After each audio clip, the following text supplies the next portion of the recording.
Andrew was full of life. He was what my parents like to call a Renaissance man. He loved art, he loved music, he loved the earth, he loved the sky. Yeah, he was just a great guy. He was very nice, kind. You know, he treated everyone with respect, which is what I loved about him. He went through life with huge dreams, big expectations that he was able to meet, and just was kind all throughout. I don't think I ever saw a moment that he was angry with another person. Andrew had the kindest eyes. Like, you could walk up to him and I feel like anyone would feel welcome to go talk to him or hug him, be near him. He just had such an opening and welcoming personality. He'd introduce himself to the new kid in school. He'd sit down with anybody, bring his ukulele or guitar into school, and he didn't care what people thought. He'd just play in the hallway. He would talk about all of the things he wanted to do. He wanted to fly a plane to Hawaii. He wanted to make a mini sitcom show with me where we would do a whole bunch of skits. He was in the theater, he was a runner, he was in every possible thing you could imagine. Andrew was never hesitant to be himself. He wasn't hesitant to put on makeup and a wig and be Michael Jackson, or play his ukulele in front of his class, or stand outside in a bathroom and paint his picture. He was authentically himself, and it made him so likable because he wasn't worried about what anyone thought. He wasn't worried about what anyone told him to do. He was just him, and I use that as inspiration in my life every day. He was an amazing dancer, I'll tell you that much. I remember it was the 6th grade dance, and we dressed up in Halloween costumes, and Andrew was Michael Jackson.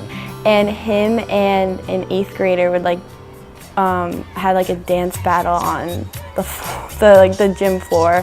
He was doing all these Michael Jackson moves, moonwalking, it was awesome. I mean, it was awesome. The whole grade rooting him on. I mean, that's really something I'm never gonna forget, you know. That's one of my favorite memories of him. He was just so passionate, so energetic. It warms our hearts when we hear about when other people, whether they're Andrew's friends or other adults, and they talk about Andrew.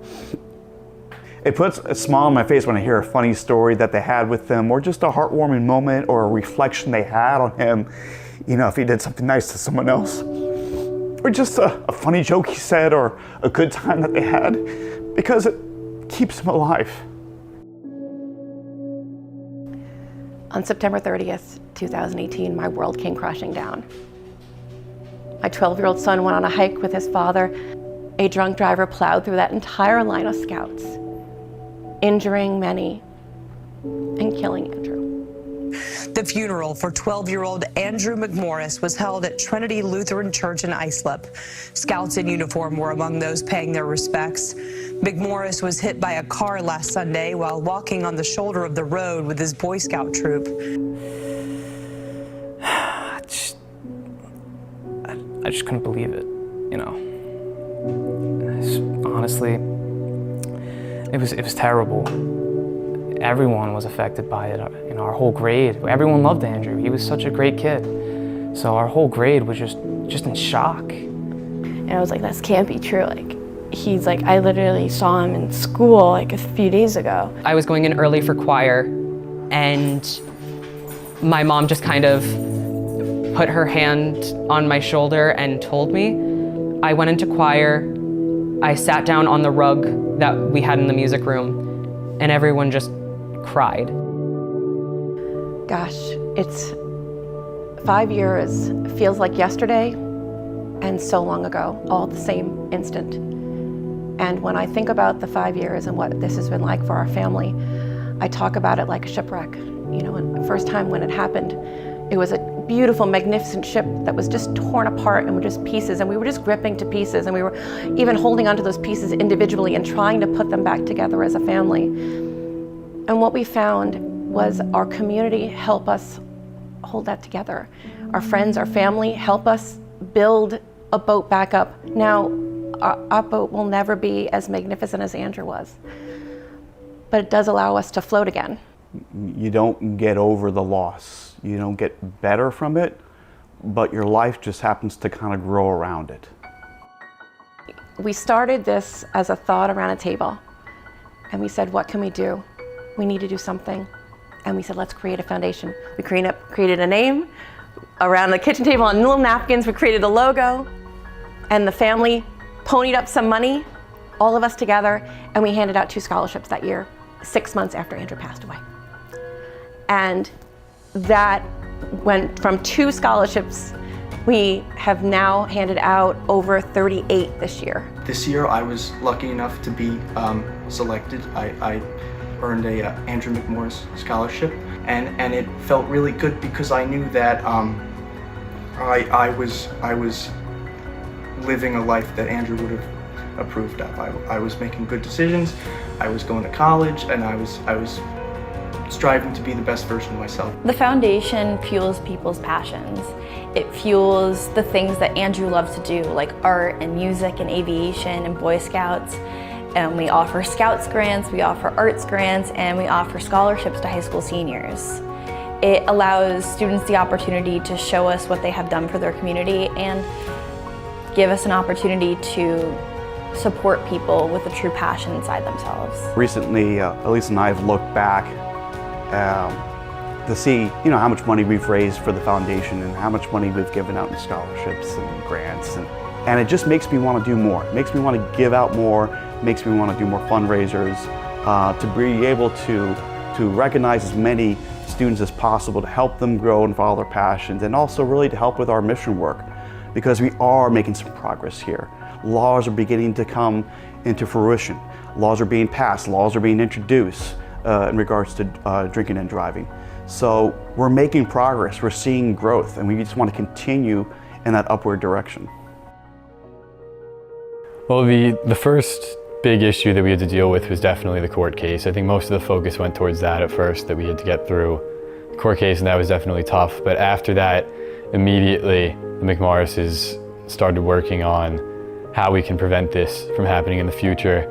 AMF in general has worked with senators and assemblymen and assemblywomen from New York State. One of the accomplishments in 2021 was we worked with Senator Schumer and a full legislative team to get the Ride and Halt Act into federal legislation, and it was signed into law in November of 2021. We still have a long way to go, but that's to put technology in all of our vehicles to stop impaired driving. Well, shortly after Andrew passed, the Baden Hollow Scout Camp here in Long Island wanted to do something to remember Andrew and his passion and love for scouting and the scouting spirit. They proposed to build a lodge in his honor. It wound up being this incredibly beautiful, large lodge. It warms our heart to know that that lodge is going to serve scouts for decades to come, and that his story will continue on and keep his spirit alive. When I think about the moment that that touched me the most was finish the hike. The hike was stopped right in the middle. And so finishing the hike meant so much to me and to show others that we have to finish what we start, that we need to pick up where it was broken and carry it forward. And we had over 600 friends, family, community groups finish the hike together. One of the things that is so heartwarming is that the boy that was standing next to Andrew on that terrible day stood next to John and finished the hike with him. Another thing we do in the Andrew McMorris Foundation is Andrew's Top Gun run. We now had 2 Top Gun runs, and we do Top Gun run because obviously Andrew wanted to be a pilot and he had a passion for jet fighters. Top Gun was one of his favorite movies, surprise, surprise. We have it on the old Grumman runway in Calverton, where they used to have jet fighters take off from. So it's a Fast and Furious 5K, and we usually have this event around his birthday at the end of March. And actually this year, we'll be having the 3rd annual Andrew's Top Gun Run 5K walk on his actual 18th birthday, March 30th. So there was a program that came to our school, the Suffolk County DA, Choices and Consequences. It was beneficial because it made it, even though it did kind of sting, but it made everyone relive this was someone's choice and it had a lot of consequences. and someone died from it. I think programs like those are really important. You know, I definitely learned a lot from it, and I'm pretty sure a lot of my classmates did too. You know, it's amazing where we started the foundation in 2019 to where we are now. We have tremendously grown, and it's amazing. We talk to high schools a lot. We go through the choices and consequence assemblies with the Suffolk County District Attorney's Office. We've talked to driver's ed classes. We've talked to kids and to people about the dangers of drinking and driving and how it's so easily preventable. There is this piece, this passion in me, and I just want to protect all of these kids from losing their life and their parents getting a knock on their door that is tragic. That call I got from my husband, Elisa, come quick. Andrew's been hit by a car. I don't know what to do. I said, let me talk to him. Is he breathing? He brings the phone down to Andrew, and I said, baby, mommy's coming. And so all I could think about is that I needed to get to him. And now I want to get to every other child. So each year we use the funding as well as we can.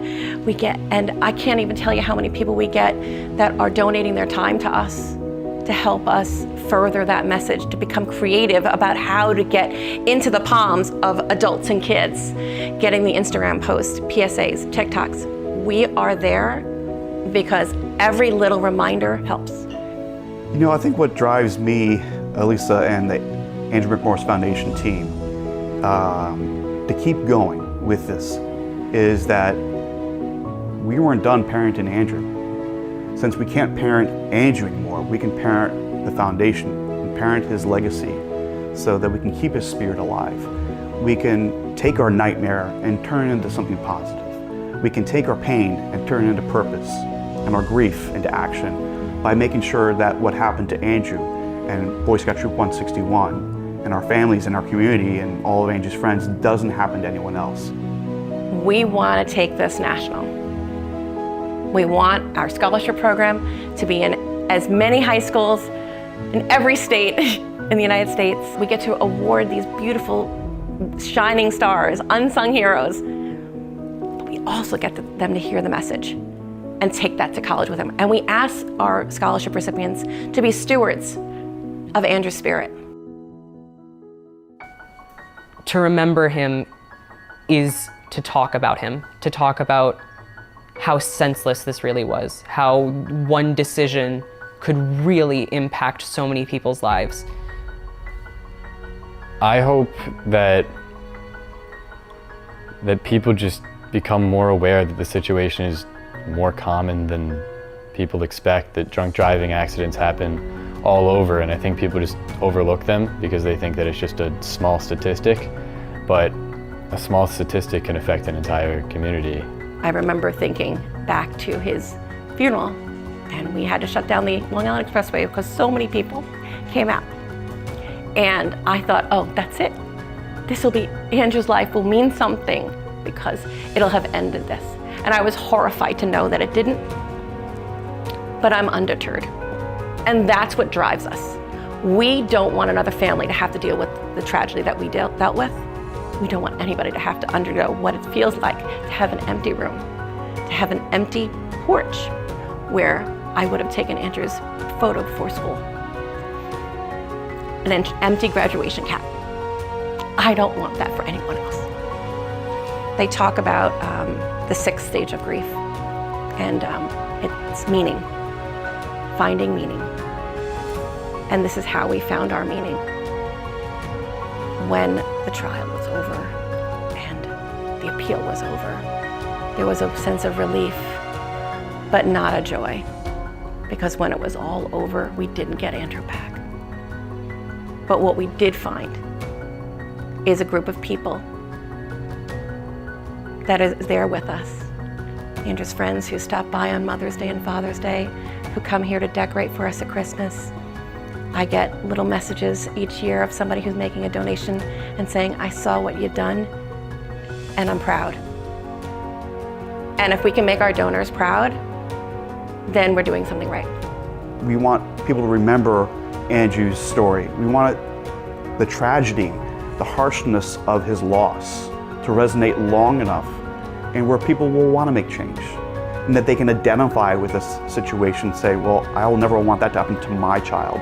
So if I'm going to go to a wedding or I'm going to go to a party, I'm going to get a ride home. I'm going to get an Uber. I'm going to get a sober driver to drive me home. We want the message and the story, even though it's so hard to hear, to resonate with people long enough and to stick with them so they can make positive choices and keep our roads safer and keep drunk drivers off the road, and so everyone can be safe.